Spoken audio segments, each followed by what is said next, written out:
लोकतंत्र देख रहे हैं आप। मैं हूं आपके साथ नेहा दुबे। हेमंत सोरेन ने गुरुवार को चौथी बार झारखंड के मुख्यमंत्री के तौर पर शपथ ली। शपथ ग्रहण समारोह का आयोजन रांची के मोहराबादी मैदान में किया गया। राज्यपाल संतोष कुमार गंगवार ने हेमंत सोरेन को झारखंड के 14वें सीएम के रूप में शपथ पत्र, आपको बता दें कि पद और गोपनीयता की शपथ दिलाई है। हेमंत के भव्य शपथ ग्रहण के बहाने इंडिया गठबंधन में जमकर शक्ति प्रदर्शन हुआ और शपथ ग्रहण समारोह में इंडिया गठबंधन के कई वरिष्ठ नेता शामिल हुए। इसके अलावा कई राज्यों के सीएम भी कार्यक्रम का साक्षी बने और इस कार्यक्रम में कांग्रेस अध्यक्ष मल्लिकार्जुन खड़गे, राहुल गांधी, पश्चिम बंगाल की मुख्यमंत्री ममता बनर्जी, आम आदमी पार्टी के राष्ट्रीय संयोजक अरविंद केजरीवाल, उनकी पत्नी सुनीता केजरीवाल, पंजाब के मुख्यमंत्री भगवंत मान, सपा प्रमुख अखिलेश यादव, आरजेडी के नेता तेजस्वी यादव, कर्नाटक के उप मुख्यमंत्री डीके शिव कुमार समेत कई बड़े नेता शामिल हुए।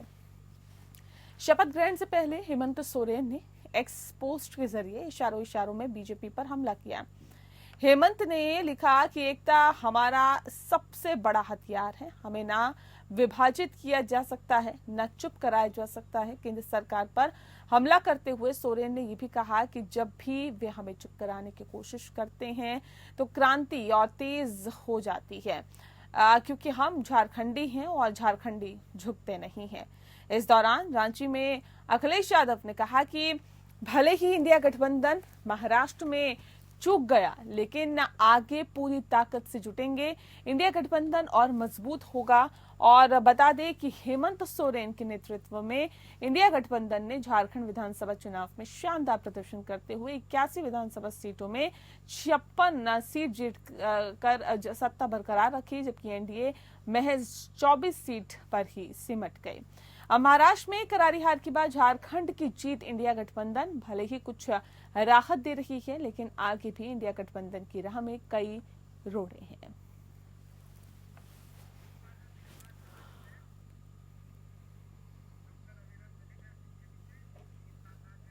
और चलिए इस विषय पे तफसील से चर्चा करेंगे। खास मेहमान हमारे साथ मौजूद है, उनसे आपका परिचय करा देते हैं। इस वक्त हमारे साथ डॉक्टर विरल मलिक जी हैं, प्रवक्ता हैं बीजेपी के। बहुत स्वागत है आपका। हमारे साथ संजीव तारनाथ जी जुड़ गए हैं, जो कि प्रवक्ता है कांग्रेस पार्टी के। संजीव जी, आपका बहुत स्वागत है। और जयंत जिज्ञासु जी हमारे साथ जुड़ गए हैं, प्रवक्ता है आरजेडी के। आपका भी बहुत बहुत स्वागत है। इस खास कार्यक्रम की शुरुआत हम सीधे रुक कर लेते हैं संजीव तारनाथ जी का। संजीव जी, क्या वाकई इसमें इंडिया गठबंधन की एकजुटता दिखाई दी? ये शपथ ग्रहण समारोह हुआ, लेकिन उसके साथ साथ वाकई अभी भी इंडिया गठबंधन एकजुट है, और ये क्या संदेश, क्या संकेत दिए हैं पूरे देश को?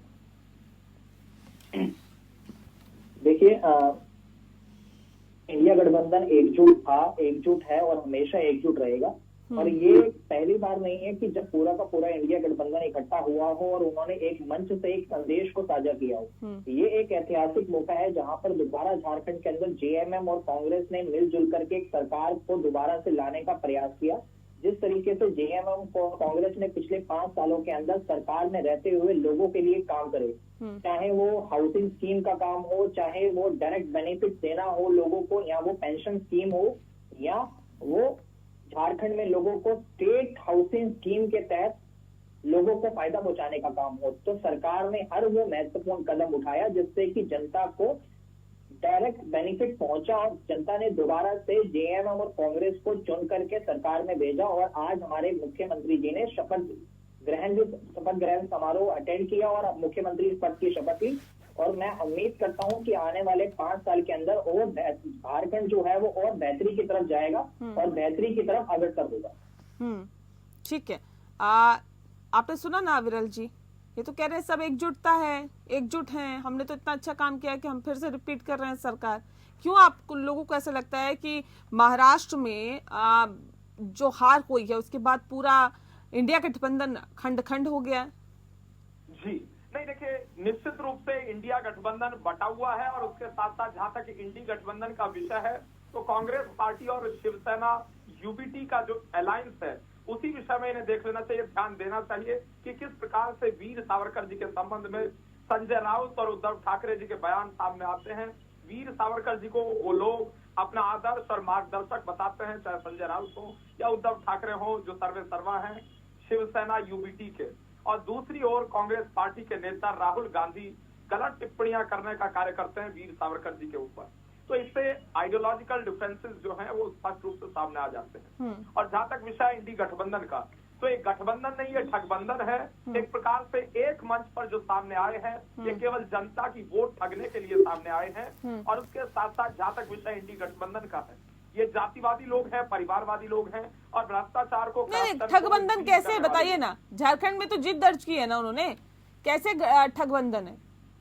जी नहीं, देखिए जहां तक विषय है महाराष्ट्र का, तो महाराष्ट्र से किस प्रकार से कांग्रेस मुक्त महाराष्ट्र का निर्माण हुआ, इंडी गठबंधन मुक्त महाराष्ट्र का निर्माण हुआ, महाराष्ट्र में किस प्रकार से करारी हार झेलनी पड़ी, संजय राउत जी जिस प्रकार से अनर्गल बयानबाजी करते थे, तो जनता ने उन्हें भी मुंहतोड़ जवाब दिया, कांग्रेस पार्टी को भी मुंहतोड़ जवाब दिया, वोट की। लेकिन झारखंड में आपको भी तो जवाब दिया।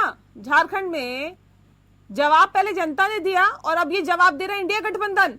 सभी नेता एक मंच पर एकजुट कह रहे आगे भी ऐसी लड़ाई जारी रहेगी। अविरल जी बिल्कुल, मैं उसी मुद्दे पर आता हूं, लेकिन एक मुद्दा और मैं बता देता हूं। लंबे समय तक उत्तर प्रदेश के विषय पर चर्चाएं होती रही लोकसभा चुनाव के पश्चात सारे टेलीविजन चैनल। झारखंड पे बात करिए, मैं आ रही हूँ झारखंड पे बात करिए पहले। जी देखिए, जहां तक विषय झारखंड का है तो निश्चित रूप से ये सरकार बना रहे हैं, लेकिन इन्हें बताना चाहिए इनका क्या रोड मैप रहेगा, कौन सा रोड मैप तो बताएंगे ना सर, लेकिन ये एकजुटता बता रही है कि आगे भी चुनौतियां आप लोगों के लिए बड़ी है और कड़ी है, नहीं लग रहा आपको? नहीं, अडानी के विषय पर, अंबानी के विषय पर क्या चुनौतियां हैं वो तो टीएमसी ने भी स्पष्ट किया है। किस प्रकार से टीएमसी का अलग रुख है, कांग्रेस का वही पुराना घिसा पिटा रुख है। वो जिस प्रकार से अडानी अंबानी चिल्लाने का काम कर रहे हैं। ठीक है, संजीव जी जवाब दीजिए, एकजुटता किस चीज की है? विचारधारा की तो एकजुटता है नहीं, किस चीज की एकजुटता है फिर? एकजुटता है देश के मुद्दों को लेकर के, एकजुटता है महंगाई। राहुल गांधी अडानी अंबानी को एक बड़ा मुद्दा बताते हैं ना देश का। अडानी अंबानी के ऊपर, अडानी को जिस तरीके से केंद्र सरकार बचाने का प्रयास कर रही है, उन मुद्दों के ऊपर एकजुटता है, देश के मुद्दों को लेकर के एकजुटता है। देखिए होता क्या है कि जब अलग अलग पार्टियां एक विषय पर आती हैं तो उनके अपनी अपनी जो अपने अपने वैचारिक बातें हैं वो अलग अलग जरूर हो सकती हैं, बट जो वो देश के लिए इकट्ठी होती है तो जो अहम मुद्दे होते हैं वो देश के मुद्दे होते हैं। जो मेन मुद्दे हैं वो है भ्रष्टाचार, महंगाई, बेरोजगारी, अग्निवीर जैसी योजनाएं। जिस तरीके से जो हमारे युवा साथी हैं उनको अग्निवीर जैसी योजनाओं अब महंगाई, बेरोजगारी, भ्रष्टाचार ये मुद्दे बता रहे हैं, लेकिन राहुल गांधी तो अडानी और अंबानी का मुद्दा बताते हैं ना, कहते हैं सबसे बड़ा मुद्दा तो अडानी अंबानी का है। देखिए अगर हमारे देश की, अगर एक यूएस के कोर्ट से अगर किसी भी ऐसे हमारे देश का जो एक प्रतिष्ठित अगर एक बिजनेसमैन है, अगर उसके खिलाफ अगर कोई ऐसे घूसखोरी के आरोप लगते हैं तो भारत सरकार को जवाब देना चाहिए। हमारे देश के प्रधानमंत्री जी को, गृह मंत्री जी को जवाब देना चाहिए संसद में। अगर संसद में विपक्ष चाहता है कि इस मुद्दे के ऊपर चर्चा हो तो आप चर्चा करने से क्यों भागना चाहते हैं? आप मुझे बताइए ना, क्या दिक्कत आपको चर्चा करने से?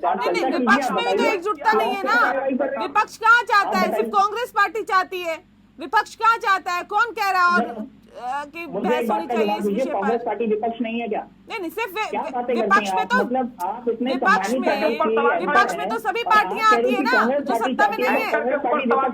विपक्ष की सबसे बड़ी पार्टी है, विपक्ष की सबसे बड़ी पार्टी चाहती है कि इस मुद्दे के ऊपर चर्चा हो, तो इस मुद्दे के ऊपर चर्चा होने में दिक्कत क्या? मुझे बताइए ना, मौजूद नहीं है कांग्रेस पार्टी विपक्ष नहीं है क्या? कैसी बातें करती हैं आप? कांग्रेस पार्टी विपक्ष नहीं है क्या? आप मुझे इस बात का जवाब दीजिए। पूरा विपक्ष नहीं है ना, पूरा विपक्ष नहीं है ना, पूरा विपक्ष नहीं है ना संजीव जी, पूरा विपक्ष चाहता है। जवाब दीजिए कि कांग्रेस पार्टी विपक्ष है या नहीं? सर वो तो जनता ने डिसाइड कर दिया कि आप क्या है, वो तो जनता ने डिसाइड कर दिया ना सर। मैं तो पूरे विपक्ष की बात कर रही हूँ। संजीव जी देखिए, जवाब मत लीजिए, जवाब मेरे से लीजिए, मैं जवाब देने के लिए तैयार बैठा हूँ। ठीक है अविनाश जी जल्दी से बोलिए, मैं जैन जी का रुख करूंगी फिर जल्दी से 10 सेकंड में बात रखिए। जी देखिए, जहां तक विषय अडानी और अंबानी का है तो इन्हें जान लेना चाहिए अडानी को राजीव जी के समय बढ़ावा मिला। उसके बाद अगर रही बात अडानी जी की, तो अडानी जी के साथ किस प्रकार से एमओयू साइन करके इनकी तेलंगाना की सरकार बैठती है। नंबर 2, भूपेश बघेल की सरकार, छत्तीसगढ़ की सरकार, राजस्थान में जब सरकार थी कांग्रेस की तो वहां मंच शेयर किया गया था।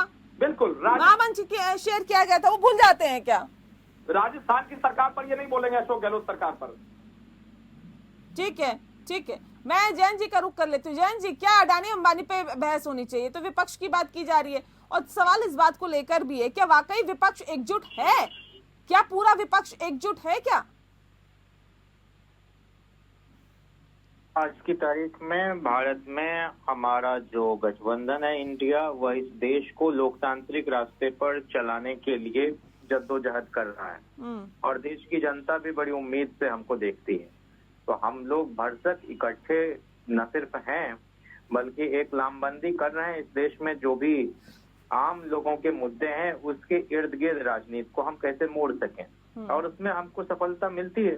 झारखंड में आज शपथ ग्रहण हुआ है हेमंत सोरेन जी का और उन्होंने जो लोगों के हित के लिए योजनाएं चलाई, वहाँ हमारी साझा सरकार चली 5 वर्षों तक।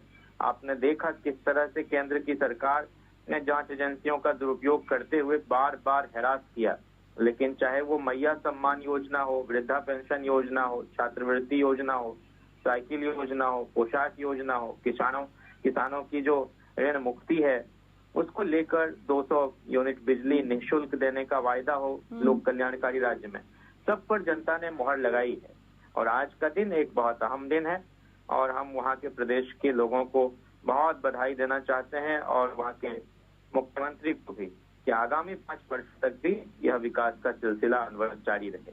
जहाँ तक देश भर में विपक्षी एकता की बात है तो हम सब लोग इकट्ठे न सिर्फ राजनीति के अलग अलग आयाम को छूने की कोशिश करते हुए लोगों के दुख दर्द को कम करने का प्रयास कर रहे हैं, बल्कि जो सरकार संवैधानिक दायित्व से मुंह मोड़ रही है, नफरत गर्दी कर रही है, लगातार आप देख रहे हैं संभल में जिस तरह की हिंसा हुई है और वो सरकार उसको रोकने में विफल रही है और कई बार तो ऐसा लगता है कि जिन पर जुल्मत ढाया जा रहा है उन्हीं को और ज्यादा परेशान करने की एक मंशा।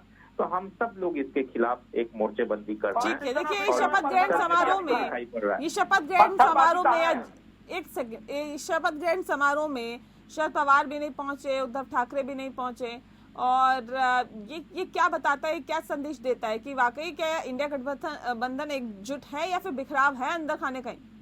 आप देख रही हैं कि वहाँ सारे लोग पहुंचे हैं और जो लोग नहीं पहुंच सके हैं उन्होंने अपना प्रतिनिधि भेजा है और महाराष्ट्र में भी चुनाव संपन्न हुए हैं। वहाँ भी सरकार का गठन आप देख रही हैं।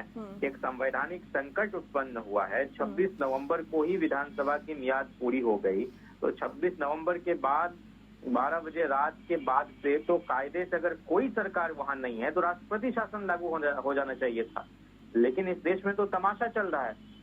तो इसलिए उद्धव ठाकरे जी महाराष्ट्र में हैं और वहाँ जिस तरह की स्थिति है वहाँ पर वो नजर बनाए हुए हैं और दोनों स्टेट में चुनाव हुआ है। जरूरी नहीं कि हर नेता हर मौके पर पहुंच जाए, लेकिन उनकी शुभकामनाएं हैं, इसमें कहाँ कोई दिक्कत की बात है। ठीक है, आपसे मेरा सवाल है यहाँ पर संजीव जी, वाकई शुभकामनाएं हैं क्या इंडिया गठबंधन के साथ? क्योंकि ये भी खबरें निकल के सामने आ रही है कि कांग्रेस के ऊपर पूरा ठीकरा फोड़ा जा रहा है उद्धव ठाकरे की तरफ से या उनके नेताओं की तरफ से कि देखिए इनकी वजह से हमारी हार हुई है। देखिए, पहले तो नेहा जी, आपने कोई देखा कि किसी भी कांग्रेस के इंडिया गठबंधन के किसी भी साथी ने कोई प्रेस कॉन्फ्रेंस करके कांग्रेस पार्टी के ऊपर या कांग्रेस पार्टी ने किसी भी अन्य दल के ऊपर कोई ठीकरा फोड़ा हो? कांग्रेस पार्टी ने आज मंच से और पूरे की पूरी इंडिया गठबंधन ने ये पैगाम दिया है कि पूरा का पूरा इंडिया गठबंधन जो है वो समूचे साथ है और आगे मिलकर के भी पूरा का पूरा इंडिया गठबंधन जो है वो बीजेपी के खिलाफ लड़ाई लड़ता रहेगा, एनडीए गठबंधन के खिलाफ लड़ाई लड़ता रहेगा। तो इस तरीके के भ्रांतियां और इस तरीके के भ्रम भारतीय जनता पार्टी को नहीं फैलाने चाहिए कि ये है। इनको ये देखना चाहिए महाराष्ट्र के अंदर अब तक ये क्या कर रहे हैं। अब तक ये मुख्यमंत्री का चेहरा तक डिसाइड नहीं कर पा रहे हैं और इनके दलों के अंदर बगावत होना शुरू हो गई है। अजीत पवार जी का ग्रुप कहता है कि हमें 8 मंत्री चाहिए, हमें 8 कैबिनेट मिनिस्टर चाहिए, 4 राज्य मंत्री चाहिए, शिंदे जी मुख्यमंत्री बनेंगे, फडणवीस जी मुख्यमंत्री बनेंगे या पूर्व मुख्यमंत्री बनेंगे। इनको तो यही नहीं पता कि उद्धव ठाकरे ग्रुप अविरल जी यहाँ बैठे हैं, इनसे पूछ लीजिए कौन इनका मुख्यमंत्री बनेगा। विधान परिषद में विरोधी पक्ष के नेता अंबादास दानवे, जिन्होंने कांग्रेस पर आरोप लगाया कि अति आत्मविश्वास से लबरेज थे, चुनाव के ऐन पहले तक ये अपने नेताओं को डिसाइड नहीं कर पाए, अपने प्रत्याशियों को डिसाइड नहीं कर पाए। इनके अंदर कहीं ना कहीं खुलकर उन्होंने कहा कि गठबंधन की हार की बड़ी वजह कांग्रेस का ओवर कॉन्फिडेंस ही है और इसी ने हमें हराया है। हर कोई सूट पहनकर तैयार था। उन्होंने ये भी कहा कि भविष्य को ध्यान में रखकर राज्य की सभी 288 सीटों पर खुद को मजबूत वो करेंगे बजाय किसी और पार्टी के कंधे पर आगे बढ़ने के। ये हम नहीं कह रहे, ये अंबादास ने कहा है, हम देखिए, थोड़ी मैं कह रहे। वही आपको बताना चाह रहा हूँ कि पूरा का पूरा इंडिया गठबंधन साथ है। अगर वही कोई बात है भी सर, दल ये भी तो इस इंडिया तरीके गठबंधन की के ही नेता बयानबाजी है करता है सर। तो पूरा का पूरा इंडिया गठबंधन अगर हम देखेगा कहें कि तो उस फिर दल आप के साथ बोल देंगे देखिए आगे मीडिया ने ऐसा कह दिया। आप ये तो नेहा जी, आप यहाँ तो मेरी बात को सुन लीजिए, यहाँ तो आप मेरी बात को सुन लीजिए, यहाँ आप अपनी बात पूरी कर लीजिए, आप उसके उसको बाद जवाब आपको नहीं दे जवाब रहे देंगे। ना, मेरा तो जवाब, मुझे तो जवाब लेना है ना सर आपसे। हाँ, तो मैं जवाब ही तो दे रहा हूँ ना, आप जवाब ही नहीं देने दे रही है मुझे। मैं ये कह रहा हूँ कि पूरा आज मंच पे ये साफ मैसेज दिया है कि पूरा का पूरा इंडिया गठबंधन साथ है। अगर कोई भी दल अगर इससे निकलना चाहता है तो वो बाद में विचार किया जाएगा, अभी वो विचार करने का समय नहीं है, अभी विचार करने का वो समय नहीं है। अभी हम देख रहे हैं कि महाराष्ट्र के अंदर हमारी क्या कमियां रही, कैसे हम इलेक्शन हारे, और आने वाले भविष्य के अंदर हम किन किन कमियों को ओवरकम करके महाराष्ट्र के अंदर सरकार बनाने में कामयाब रहे, उन बातों के ऊपर विचार किया जा रहा है। अभी इन बातों को विचार करने का कोई मकसद नहीं गया नहीं है, वो इनके आचरण में बना हुआ है। ये एंकर के ऊपर भी दबाव बनाने का प्रयास करते हैं, यही कांग्रेस की मानसिकता है। अरे अविरल जी, जवाबों से भागने का काम कौन करता है? किस तरीके का दबाव बनाया मुझे बताइए ना। दबाव बनाने का काम कौन करता है? भारतीय जनता पार्टी करता है। जिस तरीके से तोड़ मरोड़ करके महाराष्ट्र के अंदर आप लोगों ने सरकार बनाई, गोवा के अंदर आप लोगों ने सरकार बनाई, तो तोड़ मरोड़ करने की राजनीति कौन करता है? आपकी पार्टी के नेता करते हैं साहब। तो इस तरीके की बातें टीवी चैनलों पर बैठ के मत कीजिए कि एंकरों के ऊपर दबाव बनाने का काम किया जाता है। अगर एंकरों के ऊपर दबाव बनाने का काम किया जाता तो तीखे सवाल विपक्षी पार्टियों से नहीं पूछे जाते, तीखे सवाल आप लोगों से पूछे जाते।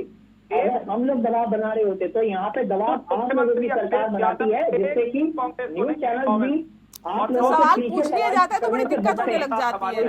ये सवाल जब हम पूछते हैं तो बड़ी दिक्कत होने लगती है। सर हमारा काम है सवाल पूछना, हम तो तीखे सवाल पूछेंगे सर, ये हमारा कर्तव्य है, ये हमारा हक है सर। बाकी अगर किसी को बुरा लगे तो देखिए वो अपने पर्सनल लेवल पे भी ले सकता है, कोई दिक्कत नहीं है उसमें सर। लेकिन आपके सारे सवालों का जवाब बिल्कुल दिया है, पूछेंगे सर, आपको देना होगा सर, आप अपनी पार्टी को रिप्रेजेंट कर रहे हैं ना सर, पार्टी के प्रवक्ताओं की तरफ आप कर रहे हैं अपनी पार्टी को रिप्रेजेंट। आगे चुराता फिरूं या बयानबाजी करता फिरूं। ठीक है जयंत जिज्ञासु जी, सर कैसी रूपरेखा रहेगी आगे की इंडिया गठबंधन की, कैसे आगे बढ़ा जाएगा अब? क्योंकि देखिए चुनौतियां तो बढ़ती हुई दिखाई दे रही है। इंडिया गठबंधन कई राज्यों में लड़ा, लेकिन उसके बावजूद भी अगर हम देखें तो कुछ एक ही राज्य ऐसे हैं जहां पे इंडिया गठबंधन की सरकार है, बाकी तो हाथ से निकलते जा रहे हैं। नहीं, हम लोग चाहते हैं कि इस देश में बैलेट से चुनाव हो। आप देख रही हैं कि उत्तर प्रदेश में 2022 में जो चुनाव संपन्न हुए या फिर 2020 में बिहार में चुनाव हुए, जनता ने हमें जनादेश दिया, लेकिन कुछ लोग प्रबंधन के सहारे और शासन का दुरुपयोग करते हुए शासनादेश ले लेते हैं। तो उन सब से निपटने के लिए इंडिया जो है वो लगातार पहलकदमी कर रहा है, लोगों के बीच जा रहा है, लगातार जनसंवाद कर रहे हैं। हम लोग बिहार में भी कार्यकर्ता दर्शन सह संवाद यात्रा तेजस्वी जी के नेतृत्व में निकाल रहे हैं। उत्तर प्रदेश के मुख्यमंत्री रहे अखिलेश यादव जी ने संसद के अंदर लगातार इन बातों को उठाया है। इलेक्शन कमीशन को उन्होंने हजारों ऐसे मताधिकारियों के तमाम तरह के सबूत और उनके पहचान पत्र भेजे जिनका नाम वोटर लिस्ट से गायब करा दिया गया। कि जब इस तरह का मैनिपुलेशन होगा तो कैसे फ्री और फेयर इलेक्शन होगा और कैसे सरकार बन पाएगी। इसलिए हमारी सरकार चाहे जहां बने या ना बने, हम लोग हमेशा इस पक्ष में हैं कि लोकतांत्रिक प्रक्रिया को, चुनावी प्रक्रिया को निष्पक्ष होना चाहिए और जनता का उस पर भरोसा कायम रहना चाहिए। ठीक है, तो वो नहीं हो पा रहा है। लोगों के अंदर जी ये कह रहे बैलेट पेपर से चुनाव होना चाहिए। आपस की कोई चुनौती नहीं है, बल्कि जनता के सामने जो चुनौती उत्पन्न हुई है उसी को हम। जयंत जी ठीक है, हो गया, मैं आती हूँ सर, आती हूँ जल्दी से अविरल जी। जी नहीं, देखिए जहाँ तक ईवीएम का सवाल है, ये ईवीएम पर भी विश्वास नहीं करते हैं, ये पुलिस प्रशासन पे भी विश्वास नहीं करते हैं, ये कोर्ट के ऊपर भी विश्वास नहीं जताते हैं, ये जुडिशियरी मीडिया को भी टारगेट करने का कार्य करते हैं, ये जर्नलिस्ट को बैन करते हैं। ईडी, सीबीआई, इनकम टैक्स से भी इन्हें पीड़ा है, इन्हें सारी संस्थाओं से पीड़ा है। केवल ये जातिवाद, परिवारवाद, भ्रष्टाचार में विश्वास रखते हैं। नंबर 2, जहां तक विषय ईवीएम का है, ये ईवीएम के विषय पर नहीं बोलेंगे झारखंड के अंदर, ये ईवीएम के विषय पर नहीं बोलेंगे। जहां जीत जाएंगे नसीम सोलंकी वाली सीट जो सीसामऊ उत्तर प्रदेश विधानसभा के उपचुनाव में इस बार इन्होंने जीती है या करहल जीती है, वहां ईवीएम की समस्या नहीं हुई, वहां पुलिस प्रशासन की भी समस्या नहीं हुई। जहां ये हार जाते हैं वहां पुलिस प्रशासन भी खराब हो जाता है, डीएम भी खराब हो जाता है, एसएसपी भी एक प्रकार से खराब हो जाता है, ईवीएम भी खराब हो जाता है, इलेक्शन कमीशन की टीम भी खराब हो जाती है। सबके ऊपर ये आरोप लगाने का कार्य करते हैं। जम्मू कश्मीर में जहां जीत जाते हैं वहां ये कोई आरोप नहीं लगाते हैं, ना ईवीएम के विषय पर वहां चर्चा करने का प्रयास करते हैं, ना इलेक्शन कमीशन के विषय पर ये चर्चा करने का प्रयास करते हैं। तो इनके आरोप बिल्कुल अनर्गल हैं और पूर्ण रूप से बेबुनियाद है। ठीक है, ये कह रहे हैं आरोप जो है वो बिल्कुल बेबुनियाद है जो ये आरोप लगा रहे हैं। ईवीएम के ऊपर ठीकरा फोड़ना, संजीव जी ये कहाँ तक जायज है? देखिए झारखंड में तो आपकी गठबंधन से सरकार बन गई, अगर ईवीएम में ही घालमेल करनी होती तो हर जगह पे की जाती। देखिए, अगर आप इलेक्शन कमीशन के ये तरीके को देखेंगे, जब 5 बजते हैं तो वो बताते हैं कि इतने प्रतिशत वोटिंग हुई, शाम को 7 बजे तक वोटिंग प्रतिशत जो है वो बढ़ जाता है, रात को 11 बजे तक वोटिंग प्रतिशत और बढ़ जाता है। क्यों? तो क्या रात को 11 बजे तक वोटिंग होती है क्या? मैं पूछना चाहता हूँ आपसे भी और मैं अविरल जी से भी पूछना चाहता हूँ कि वोटिंग का एक टाइम होता है कि सुबह 10 बजे से लेकर के या सुबह 8 बजे से लेकर के शाम को 5 या 6 बजे तक वोटिंग होगी और उसके बाद वोटिंग की प्रक्रिया बंद कर दी जाती है और उसके बाद इलेक्शन कमीशन जो है वो साझा करता है कि कितने प्रतिशत मतदान हुआ। अगर वो मतदान लगातार बढ़ता रहता है तो उसके ऊपर सवालिया निशान क्यों नहीं खड़े किए जाएंगे? मुझे इस बात का जवाब दीजिए। ठीक है, अगर इस तरीके की चीजें निकल करके इस बात का तो जवाब दीजिए। एक सेकंड मैं समझ निशान भी उस पर्टिकुलर स्टेट पे ही खड़े किए जाएंगे, हर जगह खड़े नहीं किए जाएंगे। इस बात का तो जवाब दीजिए। साथ ही साथ निकल करके सामने आई है तो ये सवाल वहाँ पे खड़े होना लाजमी है और इलेक्शन कमीशन की ये जिम्मेदारी है कि वो उन बातों का जवाब दे। सभाओं में खड़े नहीं होंगे, जहाँ उपचुनाव आप जीत जाएंगे वहाँ खड़े नहीं होंगे। नहीं, जिस बात का जिक्र उन्होंने किया उसका जवाब दीजिए ना, और जवाब इस बात का भी दीजिए कि जब पूरे दिन जब हम फोन को चार्ज करते हैं और इस्तेमाल पूरे दिन करते हैं तो इसकी बैटरी डाउन हो जाती है, ठीक है ना, रात तक आपको दोबारा फिर चार्ज करना पड़ता होगा, चार्जिंग पे लगाना पड़ता होगा। ऐसी ईवीएम मशीन है, जब वो पूरे दिन इस्तेमाल हुई, उसमें वोटिंग हुई, उसके बाद भी वो 100% अगर दिखा रही है तो मतलब क्या वो उसकी बैटरी डिस्चार्ज नहीं हो रही? ये भी एक बड़ा सवाल खड़ा करती है कि आखिर ईवीएम का इस्तेमाल हो भी रहा है या नहीं हो रहा है। अगर नहीं हो रहा है तो फिर कैसे नहीं हो रहा, क्यों नहीं हो रहा, और अगर हो रहा है तो उसकी बैटरी फुल की फुल कैसे थी? जी नहीं, देखिए ये तो सुप्रीम कोर्ट का परसों का ये मामला है। सुप्रीम कोर्ट ने भी जिस प्रकार से कहा है कि जहां जीत जाते हैं वहां ईवीएम सही रहता है, जहां हार जाते हैं वहां ईवीएम खराब हो जाता है। इनकी पद्धति है और उसी आधार पर ये बयान देते हैं जब ये जीत रहे। वो छोड़िए, ये मुझे ये बताइए कि अगर विपक्ष का कोई इशू है और ये कहा जा रहा है कि देखिए ईवीएम में हमें डाउट है, और सबसे पहले अगर मैं गलत नहीं हूं तो 2009 में लाल कृष्ण आडवाणी ने ही ये मसला उठाया था ईवीएम का, आपकी ही पार्टी के नेता ने उठाया था, किसी और ने नहीं उठाया था।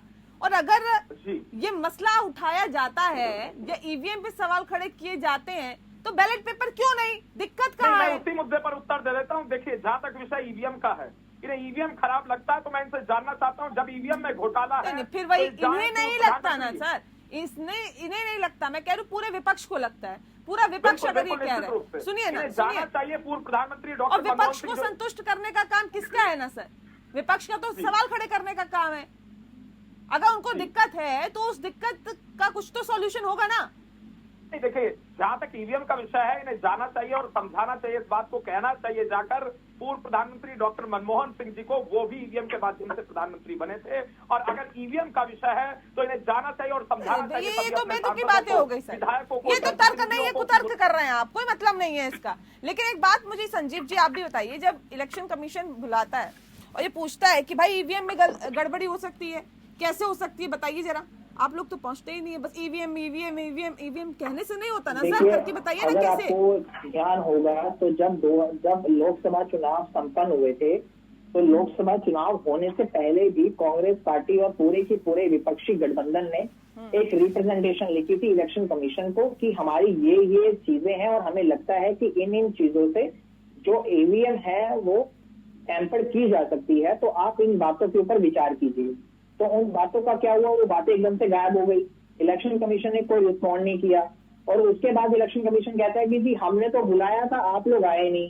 तो जब आपने बुलाया ही नहीं तो हम लोग पहुंचेंगे कहाँ से? मैं तो ये कहना चाहता हूँ, तो ये उनकी जिम्मेदारी थी कि ये जो चलिए सर, ये तो फिर एक दूसरे पर आरोप प्रत्यारोप का ही मामला है, बाकी तो मुझे लगता है कि आप भी सत्ता में रहे, आप भी सत्ता में रहे, ये भी सत्ता में रहे, प्रॉब्लम का सॉल्यूशन कोई नहीं चाहता। ईवीएम जो है वो टेम्पर्ड प्रूफ है, टेम्पर्ड प्रूफ नहीं है। तो क्या आज भारतीय जनता पार्टी ये कह रही है कि नहीं टेम्पर्ड प्रूफ है, तो क्या लाल कृष्ण आडवाणी जी की बातों को ये नहीं मानते क्या? या लाल कृष्ण आडवाणी जी को ये बड़ा नेता ही नहीं मानते? चलिए, वक्त की कमी है मेरे पास, बहरहाल आरोप प्रत्यारोप के दौर में बस इतना ही, मुझे दीजिए इजाजत, नमस्कार।